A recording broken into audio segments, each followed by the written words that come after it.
Hi again, YouTube. Nurse Can, or Candace.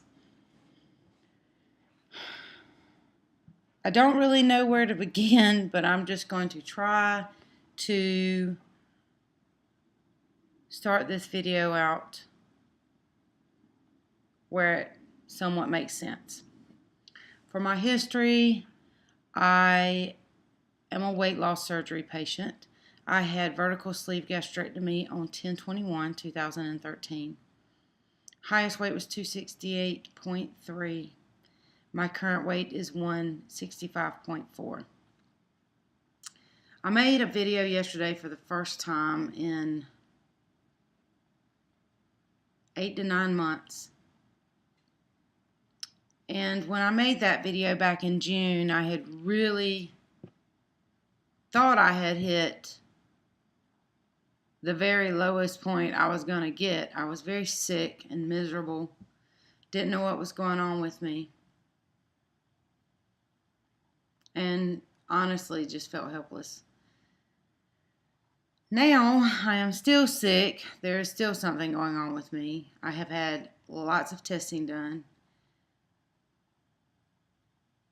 and miserable a lot. But the difference between June of last year and now is that I have hope. I believe it's going to take hard work to fix all the things that are going on with me right now. I think it's going to take discipline. And I'm willing to do that. I'm human. I make poor decisions, eat the wrong things. But believe me, I pay for it. If I eat something and I know that I'm not supposed to have it, I get sick. I get very sick these days. So it's very hard for me to figure out where to begin these videos, but I think I'm going to start naming them as a type of renewal or reset. I don't know. I'll think of a name to call it so that way when I make the videos, I can number them so that I can keep them up to date. And people would know where to go to, I guess, what order they fall in. So, basically, the bottom line is I have been really sick on my stomach for well over a year now. A lot of nausea, really bad heartburn, reflux coming up into my mouth. Sometimes it has been so bad that it will wake me up from my sleep and I will inhale stomach acid into my lungs. That is extremely painful. Bloating to where I feel like I'm 9 months pregnant. Vomiting. I hate to say it, but I don't know any other way to be but honest about it. If I eat something that does not agree with me, I'm going to throw it up. It's coming back up. I don't have to make myself. I am ill, and I'm in the bathroom, and it's coming up. It's like my body's rejecting it. I'm super sensitive to everything now, and I'm highly in tune with my body. And even though I'm in tune with it and know that it's going to make me feel bad, I'm still human and I have all these cravings, especially for sugar.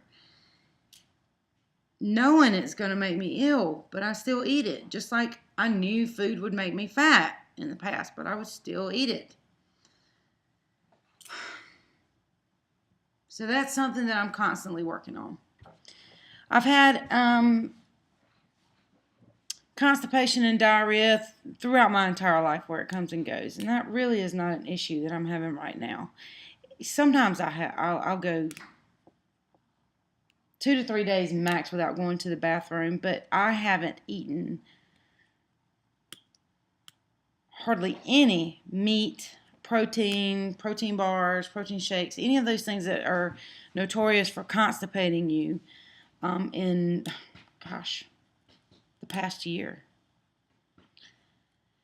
I started getting away from those protein foods, the bars, the shakes, the animal protein, because I never really could take in protein sources after my surgery. It felt like it got stuck in my sleeve. Whether it did or it didn't, it felt that way. And I just didn't like that uncomfortable feeling, so I just learned to get around it. And I thought I was doing okay. Then about a year after my surgery, I started noticing that I was feeling bad. So I started changing my diet. And that's when I went to the fruitarian, then the vegetarian, then the vegan, blah, blah, blah. I did all these different diets. And I wouldn't call them diets. I just changed my way of eating. And once you cut meats and even sugars, processed sugars out of your diet, it actually is kind of easy. And I love cooking and experimenting with food and different recipes. And I love making food into beautiful presentations. I love sharing food with others, especially when I feel that it's something good for people. I really, really love to help people, and I love to learn, and I love to educate people on the things that I have learned. And I'm struggling because I really want to be able to help myself, and I haven't been able to at this point. And I post a lot of things on Facebook and Instagram, positive things, positive pictures about proper diet and stuff, but nobody really knows how bad I'm struggling. I don't want people to know. You know, if you speak it, it is. And that's one thing my mother really teaches me. But I guess I've been in somewhat of a denial. I just don't want to admit that this surgery, something that I decided to do so drastic as to remove 90% of my stomach, is causing me all these problems. Because I do love the fact that I am so much smaller and I don't have to carry around that extra weight. It is certainly more comfortable not being obese. That being said, there's a lot of downside to it as well. Also, the excess skin. I look really old for my age without clothes on, or at least I think I do. I do not have any breasts anymore. I do not have a butt anymore. And I actually have gotten small enough that it's almost uncomfortable sitting or leaning up against things because I am quite bony in some areas. And I am bouncing around, and I am sorry. It is going to take me a while getting these videos back in again to present something a little more structured for everybody instead of flailing around everywhere. So I went to my surgeon, and I confided in him on how crazy my diet's been and the problems that I'm having.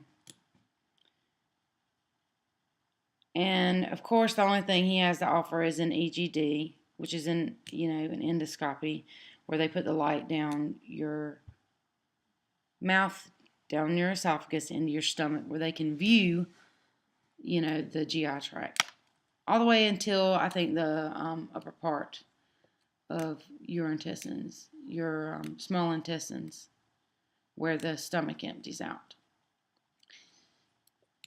So I asked him if he'd heard of a low FODMAPs diet. He just looked at me like, I asked him to refer me to a dietitian, a nutritionist, somebody that could help me heal my gut. And it needed to be somebody more than the registered dietitian they have in their office. She was extremely rushy to me. She wasn't rude, but she's one of those matter-of-fact people that come in and says, "What are you doing?" You tell her, and you feel like you're being rushed, but you tell her, and then quickly she's like, "Well, this is what I want you to do." Bam, bam, bam. And have a good day. And she's out the door. I just felt like I couldn't talk to her, and I need somebody that's really going to listen to what's happening to me, all the problems I'm having, and analyze the situation and help me figure out a solution. And I just don't think she's the right person. And of course, my surgeon's like, I don't know anybody. I'm sorry. I can't help you. And I know what he's going to do is because he already was questioning, are you taking your Nexium? Are you taking Zantac? And I have broken down and started taking these things again over the counter because the heartburn, reflux, nausea have gotten so bad. But it just pisses me off because all they want to do is throw meds at you. And if you do research, the medicine is probably one of the main reasons why I'm in the predicament that I'm in right now. Numerous years of stress, 12 surgeries where I was sedated, put to sleep, operated on, something cut on, something removed, something tampered with. All of that is bad for you, not to mention, and I probably already said it, lots of stress for several years. And then just change ups in the diet, and then eating bad food, processed food, GMO foods, you name it. There's a million things that could be causing all these problems. And I know everybody else is going to be quick to say, oh, it's because I had this surgery. And yeah, I think it probably has something to do with it, but I don't think it has everything to do with it. I really don't. So, either way, went to the surgeon yesterday, and he is going to go ahead and do an EGD on me Friday to see if something is wrong inside. My fear is that he's going to come back and say, I see nothing, everything's fine. I was just in the ER about 3 weeks ago with severe abdominal pain. Now, I am an ER nurse, and that is the last place I want to be, is in an ER. I think people abuse the ER, and I certainly didn't want to be one of those people that went, but I literally was coming back from a class, and I was just miserable, and it had been that way for about 3 hours. Vomiting, severe abdominal pain that I was doubled over, severe nausea. It was just horrible. And of course, I did some lab work and a CAT scan, really based on my surgical history to do the CAT scan. And he said everything came back normal and, of course, wanted to prescribe me medicine. And I refused. I did not want the medicine. But I left there crushed because I know something is wrong. I would not come out to the ER if I did not feel that I needed some type of help at the moment. So I'm always fearing that they're going to tell me I don't see anything wrong. But at the same time, I fear that there is going to be something wrong. I literally have been throwing up my food for over a year. My teeth are starting to bother me. And I'm concerned about cancer, esophageal cancer, stomach cancer, things that all this excess stomach acid that's coming up into areas it doesn't belong is going to, corrode things and cause some type of major illness. So I'm up in there with that. I don't see any good outcome from this procedure, but at least I'll have a yay or nay, make sure I don't have cancer, or I do have cancer so I can move forward, whatever. I just need some clarity. But I know he's going to want to put me on medicine either way, and that's not what I'm looking for. I'm looking for someone who is really going to help me with a proper diet to heal my gut. I do believe in gut-brain connection. I do believe that if you're sick in the gut, you're going to be sick everywhere. I think everything affects everything. I think if you have a sick gut, then you emotionally and mentally are going to be sick. But I think also if you're emotionally and mentally sick, then that's going to wreak havoc on your stomach and your gut and all your other organs. We are all connected. Every body system is connected. And everything that happens to one happens to all. There's no way getting around it. So I'm pushing 15 minutes. I'm going to let everybody go, and I will check back in with you. I hate that this video was so long, but I have over a year to talk about all this crap. Hope to see you soon, and with every day that goes by, I hope that I get better. Till next time, YouTube, namaste.